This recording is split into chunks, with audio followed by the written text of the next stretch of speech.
حسین نے دیکھا کہ ایک 4.5 برس کی بچی زلزلے کی ٹانگوں سے لپٹ کے کہتی ہے زلزلہ میرے بابا کو نہ لے جا، زلزلہ میرے بابا کو نہ لے جا۔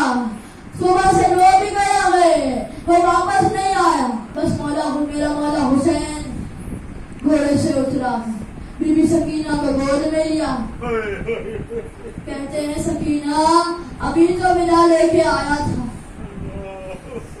بی بی سکینہ رونے لگی، روتے ہوئے کہا اچھا بابا چلے جاؤ مقتل میں، لیکن ایک بات بتا دو آپ سے سکینہ کہاں سوئے گی، ایک بات بتا دو آپ سے سکینہ کہاں سوئے گی۔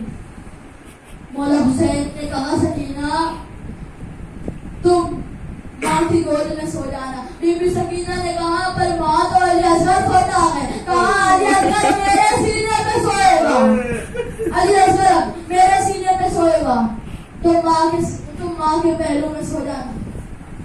بس میرا حسین سوار ہوا ہے، آگے بڑھتا گیا، ایک دفعہ آواز آئی محلن محلن یبنا زہرا، محلن محلن یبنا زہرا، آہستہ چلو تیرا کے لال۔ بس زینب کی یہ صدا سنی تھی، مولا حسین نے کہا زینب ابھی تو ودا لے کے آیا ہوں۔ بی بی زینب نے کہا بھائی وہ ماں کی وصیت یاد آ گئی تھی، بھائی وہ ماں کی وصیت یاد آ گئی تھی۔ مولا حسین نے ماں کا نام سنا ہے، گھوڑے سے اترے ہیں، بی بی زینب کے پاس آئے، کہتے ہیں زینب بولو کیا ہوا۔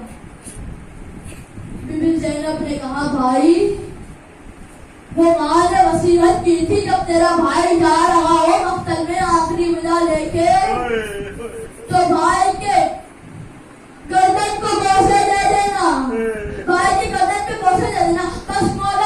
بس میری بیوی نے مولا حسین کی گردن پہ بوسے دینا شروع کیے ہوئے۔ مولا حسین نے کہا زینب مجھے بھی بابا کی ایک وصیت یاد آئی ہے، بابا نے کہا تھا حسین جب آخری ودا لے کے مقتل میں جا رہے ہو تو اپنی بہن کی کلائیوں کو بوسے دے دینا، کلائیوں کو چوم لینا۔ بس دونوں نے ایک دوسرے کو چوما ہے، بھائی ایک بہن سے جدا ہوا ہے۔ امام حسین گھوڑے پہ آئے، مقتل میں پہنچے۔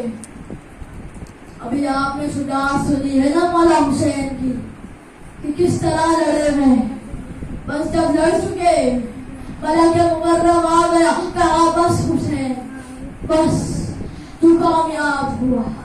خدا نے کہا کہ تو ایک آواز غیب آئی، کہا حسین میں تجھ سے راضی ہوں، اب تو بھی مجھ سے راضی ہو جا۔ بس مولا حسین نے اپنی ذوالفقار نے آم میں ڈالی میں، اس کے بعد جو کوفے لشکر پہنچ گیا تھا، لشکر واپسی مڑا گئے، جس کے پاس جو تھا امام حسین کو مارنا شروع کر دیا۔ جس کے پاس تیر تھے اس نے تیر چلائے، جس کے پاس خنجر تھا اس نے خنجر کا وار دیا، جس کے پاس تلوار تھی اس نے تلوار کا وار دیا۔ تاریخ میں لکھا جس کے پاس مارنے کو کچھ نہ تھا اس نے کربلا کی ریت سے پتھر اٹھا کے امام حسین کو مارنا شروع کیے۔ اسور میرا مولا حسین زخمی ہوا، زین سے زمین پہ آیا۔ تاریخ نے لکھا نہ میرا مولا زین پہ تھا نہ زمین پہ تھا، تینوں کے بیچ میں تھا۔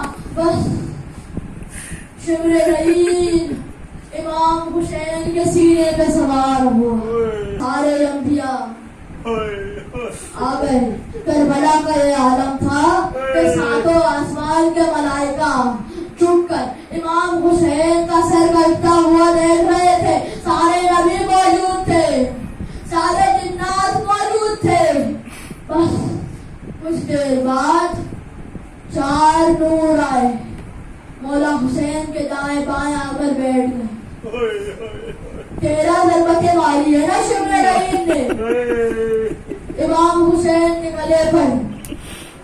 بس جب پہلی ضربت چلی ہے تو حضرت ابراہیم نے کہا یا رسول اللہ اب میں نہیں دیکھ سکتا، حسین کا کٹتا ہوا سر میں نہیں دیکھ سکتا، مجھ سے اتنا برداشت نہیں کیا جا رہا۔